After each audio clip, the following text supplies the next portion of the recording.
आज पूरे दिन का जो सर्कमस्टेंस था वो शुरुआत से ही बिल्कुल ऐसा था। पहली बात तो मैं अब थोड़ा वीडियो कम बना रहा हूँ क्योंकि मोस्टली मैंने सोच रखा है कि कैसे मैं अपने आप को इन्फ्लुएंस कर सकूँ। एज मैं अपना डेटा स्टोर कर रहा हूँ जिसमें मैं अपने आप को देखना चाहता हूँ कि मैं उस सिचुएशन से कैसे निकला। फर्स्ट ये सिचुएशन आज का दिन इस तरीके का था कि सुबह से पहली बात तो जैसे वो दो खचरे में वहाँ पे इस ट्यूशन में साइड में आके बैठ गई मेरी बिल्कुल बगल सीट में।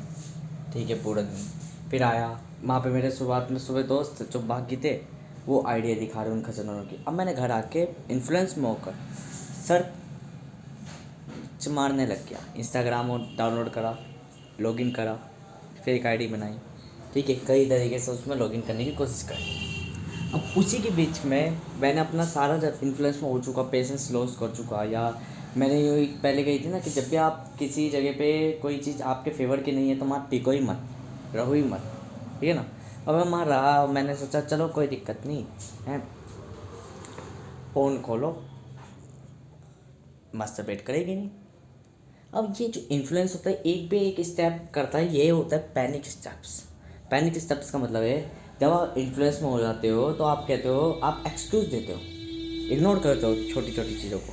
तो क्या होता है, धीरे धीरे आप लॉस कर देते हो। जैसे मैंने अपनी एनर्जी लॉस कर दी, सपोज कर लो एनर्जी लॉस कर दी। अब मैंने सोचा यार चलो ठीक है, मैं सो गया कि अब दोबारा नहीं करूँगा। एक बार होता रहता है। सेकेंडली जैसे उठा, हैबिट्स बिल्ड करी, पैनिक होती, मैंने कहा छोड़ो, फिर इग्नोर करा, फिर मैंने क्या करा, लूज़ कर ली। अब इससे ये तो थोड़ा साइड का चीज़ वो है कि चलो वेस्ट चीज़ है, ये तो इंसान सोचता है ठीक है चलो साइड में रख दिया। बट हम जैसे थोड़े मिड ब्रेन थिंकर अलग तरीके से सोचते हैं। हम क्या करते हैं, हमने ये कहा कि मैंने देखो मान के चलो किसी स्टॉक में पैसा लगाया, इसी सिचुएशन को उठाओ, किसी स्टॉक में पैसा लगाया। अब किसी स्टॉक में पैसा लगाया मैंने 6 दिन 7 दिन उस स्टॉक में अच्छा खासा मुनाफा कमा लिया, कंटेन कर लिया।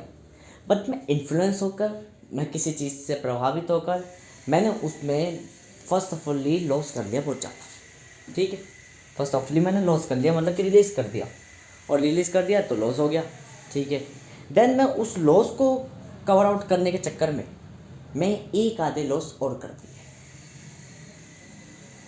This is the panic influence loop. ठीक है, ये है पैनिक इन्फ्लुएंस लूप। इसी की जगह मैंने यही चीज़ देखी कि मैंने क्या गलती करी थी, किस चीज़ के कारण, और मैं उसे कवर आउट के चक्कर में मैंने वो चीज़ और टोटली लॉस कर दी। इसकी जगह क्या था, इसकी जगह था मेंटेलिटी ग्रो करना। मेंटेलिटी ग्रो क्या करना होता है, देखो एक जगह होता है चीज़ों को रिकवर करना, is a same mentality, same mentality के संग चीज़ों को कवर आउट करना। देन ये कहलाती है कि भाई आप किसी भी चीज़ को खाली करा, देन उसमें चीज़ें भर रहे हो, और आप वर्क तो कर रहे हो बट एज आ चीज़ें डिस्टिंक्टली नहीं चल रही। आप सेम मेंटेलिटी के संग वर्क कर रहे हो तो इन्फ्लुएंस जो ब्रेन पहले हो चुका है वो इन्फ्लुएंस पैनिक इन्फ्लुएंस में होगा। पैनिक इन्फ्लुएंस में क्या होगा, धीरे धीरे वो गलतियाँ करेगा, मिस्टेक्स करेगा। सुधार कैसे, सुधार ये है, आप डिस्टिंक्ट मेंटेलिटी पर बनाओ। आप वहाँ पे ये विचार करो कि मैंने जो करा ठीक है, चलो कोई बात नहीं, कोई दिक्कत नहीं, लॉस हो चुका, हो गया। एग्जैक्ट पॉइंट मेरे पास भी है कि मैं इस चीज़ को दोबारा कंटेन कर सकता हूँ, दोबारा ग्रो कर सकता हूँ। That is the point. ये मेंटेलिटी जो है कि चलो इस स्टॉक को छोड़ो, दूसरे स्टॉक में चलो खेलते हैं, प्ले करते हैं और चीज़ें सीखते हैं, चीज़ें बनाते हैं। 1 दिन बीता, 2 दिन बीता, 3 दिन बीता, 7 दिन बीता, 6 दिन बीता, 8 दिन बीता, अब के थोड़ा सा 6 से ऊपर गया दिन, 10 दिन, 12 दिन, 20 दिन। क्यों, जब आप उस चीज़ को कवर आउट करने पे थे कि मैंने अपना माल मटेरियल जो बचाया था उसको कवर आउट करना है, तो आप लॉस करते हो। बट जब आप डिस्टिंक्टली फिर से ग्रो करने लग जाते हो, देन ये क्या दिखाती है आपको, ये दिखाती है आपको कि आपको लॉस से फ़र्क पड़ता ही नहीं, आपको इन्फ्लुएंस से फ़र्क पड़ता ही नहीं। अगर आप किसी चीज़ से इन्फ्लुएंस हो गए तो कोई दिक्कत नहीं, आप सीख जाते हो। आप सीख जाते हो कि गलती दोबारा नहीं करनी, किस तरीके से नहीं करनी। अगर ये किसी भी तरीके से सिचुएशन घूम के आएगी तो मैं इसे डिस्टिंक्टली अलग ही तरीके से हैंडल करूँगा। जैसे दैट लाइक ये एक एनर्जी पार्टिकल है जो अपने आप को लूज़ कर रहा है, एवरी टाइम ये लॉस कर रहा है, पर ये लॉस कंटिन्यूसली कर रहा है, कंटिन्यूसली गेन करे जा रहा है, और कंटिन्यूसली लॉस हो गेन, लॉस हो गेन, लॉस हो गेन। दैट मीन ये इज़ अ इको लूप।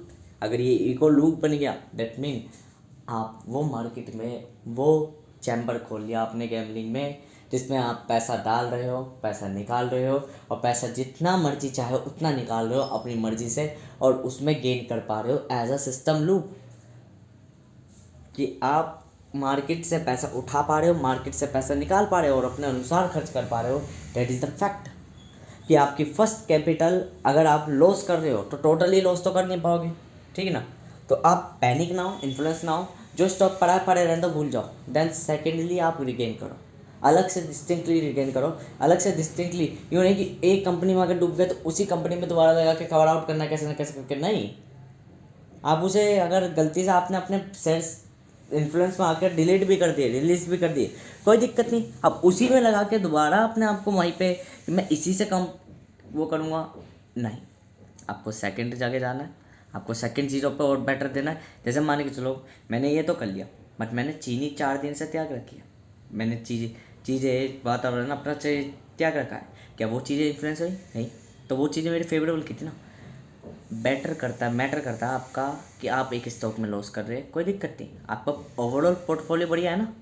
वो एक चीज़ जो इन्फ्लुएंस हो रही है उसको डिस्टिंक्टली अलग से थोड़ा सा हैंडल कर लो, वो ऑटोमेटिकली ठीक हो जाएगी। आप एनर्जी लॉस कर रहे हो बट आप फॉर्म चेंज कर रहे हो, क्योंकि एनर्जी लॉस से फॉर्म चेंज होती है। पर फॉर्म कहाँ चेंज कर रहे हो? क्या आप अपनी एनर्जी इन्वायरमेंट को दे रहे हो या अपने इर्द गिर्द घुमाकर अपने आप को ही फॉर्म कवर आउट कर रहे हो? यदि अब आपको कवर आउट कर रहे हो, कैसे कवर आउट कर रहे हो? 2 तरीके से कवर आउट होता है। एक कि आप अपने आप को एनर्जी दे के यूँ कह रहे हो कि मेरे को कवर आउट, तो वो एनर्जी फैल जाएगी इन्वायरमेंट में। या आप एक कर रहे हो कि आप अपने अंदर जो पोटेंशियल था, जो कमियाँ थी, उनको सुधारने की जगह या उनको रिकवर करने की जगह आप डिस्टिंक्टली प्रोसेस करे जा रहे हो कि this is my human nature, acceptable कर रहे हो। एंड देन आप मूविंग करे जा रहे हो, मूविंग ऑटोमेटिकली आपकी फॉर्म चेंज हो जाएगी, automatically. This is the work paradoxes, कि आप वर्क करते चले जाओ, ऑटोमेटिकली आपकी जो वेब है वो कन्वर्ट हो जाएगा। फर्स्ट ऑफली आपको थिंकिंग ये करना है, जब भी ऐसा कोई सर्कमस्टेंस आए कि आपने टोटली लॉस कर दिया कहीं से, उसे कवर आउट कभी मत करो, कभी कवर आउट मत करो। जैसा पड़ा पड़े रहने दो, वो ऑटोमेटिकली अपने आप जिस समय होना होगा ना वो हो जाएगा। बिकॉज हो सकता है कभी आपकी स्ट्रैटेजी गलत हो, तरीका ही गलत हो, तो तरीके को बदलो। बात ये नहीं रखता कि आप कर क्या रहे हो। देखो, आज नहीं टूटता पेशेंस तो कल को टूटता, कल को नहीं टूटता तो किसी और दिन टूटता। क्या फ़ायदा होता? एक ही टाइम पे सारी एनर्जी निकल जाती बॉडी से, तो एनर्जी स्टोर का तो कोई फ़ायदा है ही नहीं। आपने आज पैसे जोड़े, कल पैसे जोड़े, तरसों पैसे जोड़े, और तरसों आपने गलती से सारे पैसे लॉस कर दिए, तो पहले दूसरे दिन का तो कोई मतलब ही नहीं बनता। तो कहने का मतलब क्या था? आपका तरीका गलत था। आपको पैसा जोड़ना था तो इन्वेस्ट की फॉर्म में जोड़ना था तो कहीं और जोड़ना था। यदि मैं मास्टरबेट नहीं कर रहा तो मेरी एनर्जी मेरे लिए वेस्ट है, बिकॉज मैं उसको यूज़ नहीं कर रहा। यूज़ का करना है। जब मैं मास्टरबेट नहीं कर रहा तो जो मेरे पे टाइम है उस पर्टिकुलर टाइम पे एक्सरसाइज कर लो, उस पर्टिकुलर टाइम पे इनहांस प्रोडक्टिविटी कर लो, उस पर्टिकुलर टाइम पर प्रेजेंट पे वर्क करते चले जाओ। वो जो मटेरियल होगा, जो मटेरियल बनना स्टोर होना था, वो मटेरियल डायरेक्ट बॉडी में लग जाएगा। जब मान शरीर में मटेरियल होगा ही नहीं तो रिलीज कहाँ से होगा? फर्स्ट ऑफली, जब शरीर में मटेरियल होगा ही नहीं तो रिलीज कहाँ से होगा? That is a point. जब आप अपने काम पर प्रोडक्टिविटी नहीं रहोगे कि आपको इतना टाइम ही नहीं कि आप सर्च करो किसी चीज़ के बारे में, तो इन्फ्लुएंस होगे कहाँ से? फर्स्ट ऑफली मैटर यही, that is a thinking of mentality. आप स्टोर की जगह इन्वेस्ट करना चाहो। जैसे मुझे एग्जीक्यूटिंग कर दी तो मेरे दिमाग में सिर्फ एक ही क्वेश्चन आया था जब घर जाते हुए, और मैं इस चीज़ को भूल गया था, जिसके कारण मैं भटका। क्या भूल गया था मैं? कि घर जाके नाना से अपने 6,000 रुपये की बात करनी है, जो मैंने नहीं करी थी, अब जाके करूँगा। क्योंकि वो गया तो टाइम अब भी तो है ना, प्रेजेंट तो है ना, present is matter, everything time is matter. तो हर चीज़ में यही टाइम भी आता है, इस टाइम पे मैं करूँगा। और सेकेंडली चीज़, एग्जीक्यूट कैसे करा जाए, एग्जीक्यूट किस तरीके से करा जाए, क्या चेंज करा जाए, क्या कम बोलना जाए, क्या कम रिकॉर्ड करा जाए। यदि मेरे को रिकॉर्डिंग दिक्कत दे रही है यदि मुझे रिकॉर्डिंग मेरे को एग्जीक्यूट करने नहीं दे रही, यदि मुझे कोई चीज़ अनसेटिस्फाइड कर रही, यदि मेरा मन नहीं लग रहा उस चीज़ में, यदि मैं दुखी हो रहा हूँ कि मेरे पास टाइम नहीं बच रहा, यदि मैं दुखी हो रहा हूँ कि मैं चीज़ों को कवर आउट नहीं कर पा रहा बिकॉज मैं रिकॉर्डिंग कर रहा हूँ, तो इसको बंद कर दो।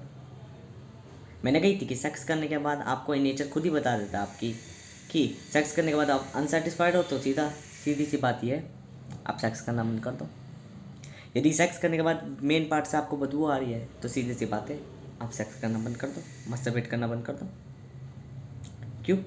आपको वो बदबू पसंद नहीं है, आपको हेट है वो अनसेटिस्फिकेशन से। यदि आप कोई काम करके सेटिस्फाइड हो, यदि आप कोई काम करके ओवरऑली सेटिस्फाइड हो, तो या आप करो। यदि आप उसके बाद अनसेटिस्फाइड हो, तो डेट मीन आपको नेचर कह रहा है कि this is not your type, आप चेंज कर दो उसे। That is the point. क्या लगाना है इसके लिए? फोकस लगाना है। किस में फोकस लगाना है? आंखों में, सेल्फ में, क्या पे?